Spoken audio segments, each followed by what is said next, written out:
Hello students, हमने अपने first video में क्लास 12th का सोशियोलॉजी से रिलेटेड लेसन 5th का फर्स्ट पार्ट स्टडी किया था।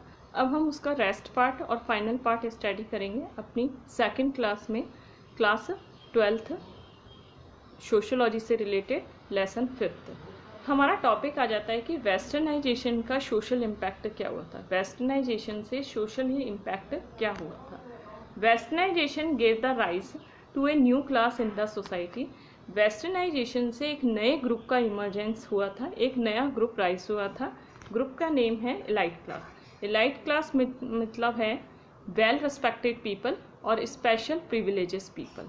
फिर नेक्स्ट हमारा पॉइंट आ जाता है कल्चराइजेशन। कल्चराइजेशन का मतलब होता है सबसे पहले कि जब हमारा ट्रेडिशन वेस्टर्न कल्चर से इन्फ्लुएंस्ड हुआ था तो हमने असेम्बलेट हो गए थे, हमारा कल्चर दूसरे कल्चर में असेम्बलेट हो गया था। तो ये हमारा टॉपिक है कल्चराइजेशन। इन द ईयर 1952 ईयर में श्रीनिवास ने, जो सोशलिस्ट श्रीनिवास थे, उन्होंने फर्स्ट कंसेप्ट डिस्क्राइब किया था कल्चराइजेशन के बारे में। उन्होंने ये बताया था कि the social and economic life of the people of the Kuruvans of the south India. उन्होंने सोशलिस्ट श्रीनिवास ने 1952 में अपना फर्स्ट कंसेप्ट दिया था कल्चराइजेशन से रिलेटेड, और कल्चराइजेशन से रिलेटेड फर्स्ट कंसेप्ट ने उन्होंने एग्जाम्पल दिया था Kuruvans of the south India, south India के कुरुवांस ग्रुप के बारे में। फिर हमारा नेक्स्ट पॉइंट आ जाता है एस.वी. केटकर। एस.वी. केटकर की बुक का नेम है history of caste in India. History of caste in India S V. Ketkar की बुक का नेम है, और उन्होंने कल्चर से रिलेटेड मेन फीचर्स डिस्क्राइब किए थे। सबसे फर्स्ट फीचर है the concept of civilisation was linked to economical and political dominance and the role of the local strong caste was given social importance in the culture transmission of change. The concept of civilisation, जो civilisation का concept है, civilisation का मतलब होता है सभ्यता, concept होता है वो किससे जुड़ा हुआ होता है, कनेक्ट होता है इकोनॉमिकल और पॉलिटिकल डोमिनेशन से जुड़ा हुआ होता है। इकोनॉमिकल और पॉलिटिकल डोमिनेशन, एक जो अपर कास्ट होती है वो लोअर कास्ट पे अपना पूरी तरह से स्टैब्लिश करती है। इकोनॉमिकल और पॉलिटिकल डोमिनेशन अपर कास्ट का लोअर क्लास पे होता है। तो इस बेस पे जब अपर कास्ट का लोअर कास्ट पे इकोनॉमिकल और पॉलिटिकल डोमिनेशन होता है तो अपर कास्ट से इन्फ्लुएंस्ड होकर लोअर कास्ट उनके कल्चर को अडॉप्ट करना स्टार्ट कर देती है। ये है हमारा कल्चर ट्रांसमिशन। नेक्स्ट पॉइंट आ जाता है श्रीनिवास। श्रीनिवास ने डिस्क्राइब किया था culturization is a two way process. कल्चराइजेशन two types से होता है, because in this process the attempt caste to achieve the higher caste. जब लोअर कास्ट अपर कास्ट के इन्फ्लुएंस में आती है तो लोअर कास्ट अपर कास्ट से बहुत सारे ट्रेडिशन को सीखती है और कल्चर को सीखती है। फिर नेक्स्ट हमारा आ जाता है कल्चराइजेशन इज कलेक्टिव प्रोसेस। कल्चराइजेशन का मतलब है कलेक्टिव प्रोसेस। कलेक्टिव प्रोसेस का मतलब है हमारा कल्चर दूसरे कल्चर के साथ असेम्बलेट हो गया। फिर हमारा नेक्स्ट पॉइंट आ जाता है सेकुलरिज्म। सेकुलराइजेशन का मतलब होता है, सबसे पहले सेकुलरिज्म का मतलब ये होता है कि जब स्टेट किसी भी रिलीजन को प्रेफरेंस ना दे, सभी रिलीजन को इक्वल माने, तो वो होता है सेकुलरिज्म। नेक्स्ट है हमारा सेकुलरिज्म से रिलेटेड 3 थिंग्स डिस्क्राइब की थी श्रीनिवास सोशलिस्ट ने। सबसे फर्स्ट पॉइंट है हमारा the sense of religious hardness and starts disappearing. जो रिलीजियस हार्डनेस थी, इट मीन्स अपने रिलीजन को प्रेफरेंस मानने के लिए जो लोग व्यूज़ एक्सप्रेस कर रहे थे वो डिसअपियर हो गए। सेकेंड पॉइंट है the spread of knowledge, science, ways and the logical in the society. जो साइंस से रिलेटेड नॉलेज है वो स्प्रेड होने लगी और एक लॉजिकल थिंग इस्टेब्लिश होने लगी। लॉजिकल थिंग्स मतलब होता है जो पर्सन है वो करेक्ट और इनकरेक्ट में डिफरेंस करना सीख गया। नेक्स्ट पॉइंट आ जाता है the process of secularism will increase. Secularism का प्रोसेस इंक्रीज होने के कारण differentiate on different aspect of society. Society से रिलेटेड अलग अलग एस्पेक्ट में डिफरेंस आने लगा। Politically, social and legal system में डिफरेंस लोग बाग करने लगे और अपने आप को एक से दूसरी से सेपरेट करने लगे।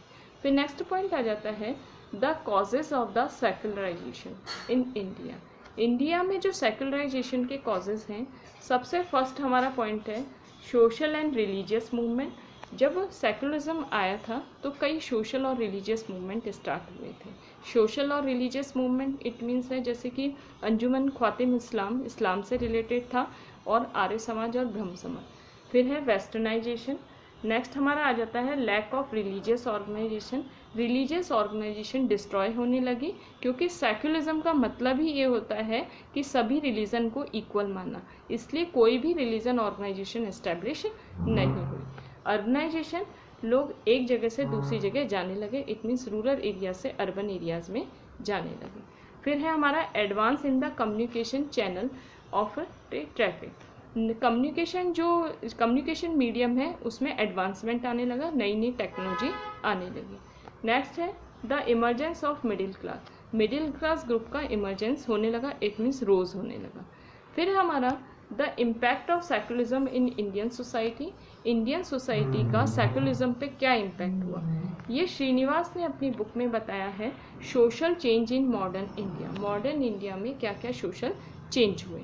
अब हमारा टॉपिक आ जाता है पोस्ट मॉडर्नाइजेशन। पोस्ट मॉडर्नाइजेशन सबसे पहले अर्नॉल्ड टॉयनबी ने पोस्ट मॉडर्नाइजेशन के बारे में डिस्क्राइब किया था अपनी बुक पोस्ट मॉडर्न कंडीशन में। अर्नॉल्ड टॉयनबी की बुक का नेम था post modern condition.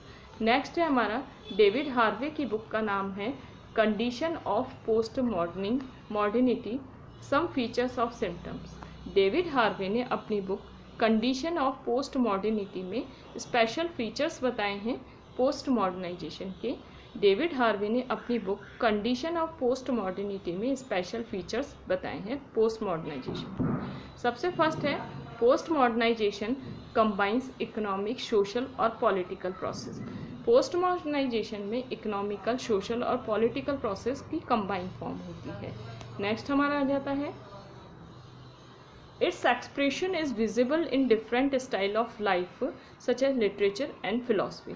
Post modernisation के आने के बाद में, इट मीन्स मॉडर्नाइजेशन के बाद में जो डेवलप फॉर्म हुई थी उसे पोस्ट मॉडर्नाइजेशन कहते हैं। पोस्ट मॉडर्नाइजेशन का अलग अलग इम्पैक्ट हुआ था अलग अलग सेक्टर में, जैसे लिटरेचर, फिलोसफी एंड आर्ट में। पोस्ट मॉडर्नाइजेशन ने डाइवर्सिटी को एक्सेप्ट किया था और सभी लोगों को इक्वल माना था। फिर है जेम्सन के बाद मार्क्सिस्ट जो नॉर्थ में, उन्होंने मॉडर्निस्ट के बारे में बताया था।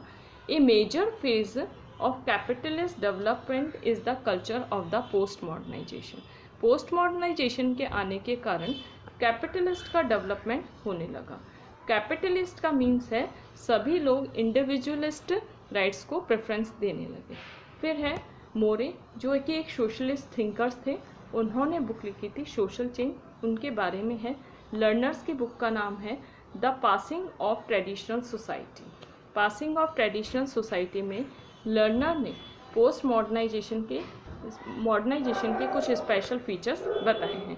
सबसे पहले है scientific sentiment, urbanisation, spread in communication tools, spread of education, increase in political partnership and increase in per capita income. Student, हमने अपनी इस वीडियो में, लास्ट वीडियो में, सेकंड वीडियो में क्लास 12 का सोशोलॉजी से रिलेटेड लेसन 5th स्टडी किया था। लेसन 5th क्लास 12 सोशोलॉजी से रिलेटेड।